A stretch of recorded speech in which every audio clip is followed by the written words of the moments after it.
You're not looking well. You probably don't remember me since we met only briefly many months ago. But I have been keeping an eye on you. You see, my dear, I know about your problem, the progressive, incurable disease that is slowly killing you. My sources tell me that you're the first medical observed case, and the disease is going to be named after you. A dubious honor indeed. Now, you don't have to say anything. I can only imagine how painful it is for you to speak in your condition. Just listen to my proposal and think it over, okay? First, allow me to tell you a story. Many years ago, my father encountered a strange place. He slipped into it quite by accident and found that it was unlike any place he had been before. The dimensions were all wrong. The space folded in on itself so that the whole area was more spacious than it looked. It was a quiet forest filled with strange trees bearing strange fruits and hardly any animals to be seen. When he tried to take one of the strange fruit back home, it disappeared from his possession, like waking up from a dream. He wasn't even sure that his experience had been real. Days later, my family was picnicking around the same area where my father had found that strange world. He decided to see if he could find it again, and he did. My twin brother saw him go in there and followed him. He was young and didn't have the wisdom and self-control not to eat the strange fruits. When my father finally found him, it was too late. My twin wasn't poisoned, you see, but he also couldn't leave. My father and my older brother tried everything to get him out while I cried in my mother's arm. Eventually, we had to return home. Since my brother was stuck in that place, my family told our community that he drowned, and we held a symbolic funeral. We still went to go see him every week and make sure he was okay. At first he was very sad. He even begged me to stay there with him so that he wouldn't be alone. A few months later, it was like he was a different person. He greeted my family cheerfully and said he was happy. He wouldn't eat with us, saying that regular food upsets his stomach now, that he lived off what the forest provided. We gradually saw him less and less as we became busy living our lives, but he never held it against us when we forgot to visit him. A few years later, my mother died. My father decided to move our family into that strange forest, which we had begun calling Nowhere Land. He built a large house there and started a farm. It was impossible to raise animals, but crops did very well as long as we tended them. There was no harsh weather to threaten them, so they flourished. My father did so well at market that he built servant quarters and hired some hands, even a maid, to tend the house.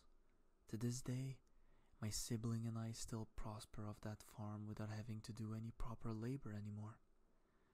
The strangest thing, though, is that my twin never aged during all those years we spent apart. At first, we thought it was an effect of him eating the fruits. Over time, we discovered that it was the world itself that kept him young, because it kept us young too. My father would take my older brother and me to the market once a week, where we would see our friends from the village. After a few years, it became apparent that we were aging 7 times slower. When my father married his next wife and had my baby sister, she was never allowed on the farm during her infancy, and she was sent off to boarding school for her education. My father split his time between staying on Earth with his second wife and on the farm with us. My older brother hired a manager for the farm upon my father's death. It took a while for us to notice it, but nobody there has ever gotten sick or even pregnant. In fact, some of the servants who had health problems when they joined us reported that most of their complaints went away. It won't cure you exactly, since the problems always flare up when anyone returns to Earth, but it slows the progress of any disease basically to a halt while you are there. We don't know why plants grow there, but people and animals don't. I assure you that I am much older than I look, and my twin, well, we don't see much of him anymore. But he still looks exactly the same as the child who got trapped there such a long time ago. And now, the point of my story. I have a proposal for you. You see, my brother's ambitions has expanded our modern farm into a small, thriving community that only keeps growing. One day, he may even be large enough to call a kingdom. While he's busy building the infrastructure and growing the population, it falls to me to manage what we already have, and there's too much to maintain alone. Even as a semi-immortal, there's just not enough time. I'm in a dire of help to keep up with everything that must be accomplished. I know you want to live because you spent everything you had so carefully saved up on any treatment that could prolong your life. I admire your persistence in the face of difficult odds, your unquestionable love of life that cannot be dissuaded by the intense suffering you must endure, and the drive you once had before your disease robbed you of your vitality. Add to that your ethics and your credential, and you are a perfect fit for me. I have utmost faith in your ability to carry out the job, and with the right perks, you will have every reason to remain loyal to me and to my family's mission. So the exchange is very simple.